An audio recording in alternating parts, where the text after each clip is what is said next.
troisième vidéo sur les sleep killers. Et aujourd'hui on va parler de l'alcool. Ouais, l'alcool. Encore une fois, je me répète dans ces vidéos, ce que je te donne c'est juste la connaissance de savoir en gros pourquoi tel ou tel comportement ou telle chose peut amener ton sommeil à baisser en qualité. Ensuite c'est à toi de voir si tu veux le supprimer, le réduire, enfin tu fais ce que tu veux. Moi je te dis pas qu'il faut à tout prix le supprimer, mais il faut juste savoir que quand tu le prends, ça réduit la qualité. Donc soit tu compenses en faisant autre chose, soit, enfin voilà, c'est à toi de décider. Personne n'a dit que tu dois arrêter l'alcool pour toujours ou je sais pas quoi. C'est clairement pas l'idée. Il faut profiter de ta vie, mais il faut aussi profiter de ton sommeil, voilà. Donc il faut faire un peu des deux. Donc, l'alcool. Il y a une grosse erreur qu'on fait tous avec l'alcool. J'ai l'impression que je répète ça à toutes les vidéos. Mais avec l'alcool, c'est vraiment une connaissance que les gens n'ont pas, que l'on n'a pas, je m'inclus dedans. C'est que l'alcool, on pense que ça fait bien dormir, ça permet de bien dormir. Et que c'est l'allié du sommeil. En fait, le truc, c'est que l'alcool, oui, ça fait dormir. Mais en fait, tu es dans un état de sédation. Ça n'a rien à voir avec le sommeil que tu as naturellement quand tu dors, en fait, le soir, la nuit. Le sommeil naturel, ça n'a rien à voir. Mais pour ça, pour le savoir, il faut donc soit être scientifique et avoir fait les expériences, soit regarder ce que les scientifiques ont fait et ce qu'ils ont trouvé, ce qu'ils ont compris plutôt. Et ils ont vu, donc en faisant la mesure des... Comment on appelle ça? Les ondes dans ton cerveau, parce que ton cerveau, en fait, il envoie juste des ondes électriques, c'est comme ça qu'il communique. Et ces ondes-là, en faisant la mesure, ils ont remarqué que ça n'avait rien à voir avec les ondes qu'on a quand on a notre sommeil naturel. C'est pas du tout pareil. Donc on peut dire que c'est un sommeil artificiel. Donc déjà, c'est la première erreur, c'est qu'on croit que ça nous permet de bien dormir parce qu'on dort. On est dans un état de sédation et on dort. Mais en fait, c'est un sommeil qui est artificiel et il n'a rien à voir avec le sommeil que tu as d'habitude. Donc ça, c'est la première erreur. Ce n'est pas un vrai sommeil.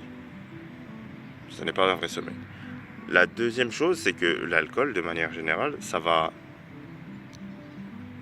J'ai envie de le dire, ça va détruire la qualité de ton sommeil, tout simplement, à travers deux métriques que moi je connais en tout cas. La première, c'est le fait que ton sommeil sera beaucoup moins continu. Il y aura de grosses discontinuités, c'est-à-dire que normalement, ton sommeil, pour qu'il soit efficace, qu'on dise qu'il soit efficace, il faut que, je sais pas, si tu pars dormir, tu te mets au lit 8 heures, tu vises, donc tu pars à 23 heures et tu comptes te lever à 7 heures, tu dors à 23 heures, tu te comptes te lever à 7 heures, tu as 8 heures au lit, techniquement. Tu veux que ces 8 heures au lit, tu aies un maximum de temps endormi, en fait. Le problème, c'est que l'alcool, ça a tendance à te réveiller au milieu de la nuit. Et plein de fois, beaucoup plus que si tu ne buvais pas d'alcool, tout simplement. Mais les gens vont se dire, mais attends, mais moi je bois de l'alcool, je me souviens pas me réveiller beaucoup plus quand j'en ai bu que quand j'en ai pas bu.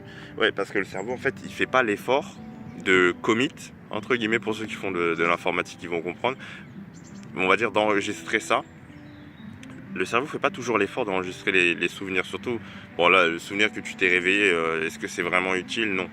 Tu vois, c'est comme les gens, avant de faire un accident, ils se souviennent plus de ce qui s'est passé avant l'accident, les quelques minutes avant, ils se souviennent plus du tout. Des fois, le cerveau fait en sorte de supprimer certaines informations parce que il les trouve inutiles. Ou qu'elles vont plutôt, dans le cas des minutes précédant un accident, elles vont peut-être traumatiser la personne. Et donc pour éviter ce risque, il va supprimer. Donc là, tu as la preuve déjà que le cerveau, des fois, il supprime certaines choses qui sont vraiment arrivées, mais il va les supprimer. Et là, tes différents réveils pendant la nuit, c'est pas quelque chose qui est super utile. Donc il va avoir tendance à les supprimer. Et c'est pour ça que tu t'en souviens pas et que c'est encore un piège. C'est un deuxième piège dans lequel on tombe, c'est qu'on se dit mais non, même quand on entend ce genre d'informations, on va se dire mais non, moi ça me fait pas ça parce que je m'en souviens pas. Oui, mais bon, la science te dit le contraire. Donc après, soit tu fais confiance juste à ton ressenti, et soit tu peux te dire que bon si la science dit que mon cerveau il a tendance à faire ça quand je suis sous alcool, c'est peut-être vrai. C'est à toi de voir. Mais ça, c'est la première métrique, donc la continuité. Et donc l'efficacité de ton sommeil va diminuer.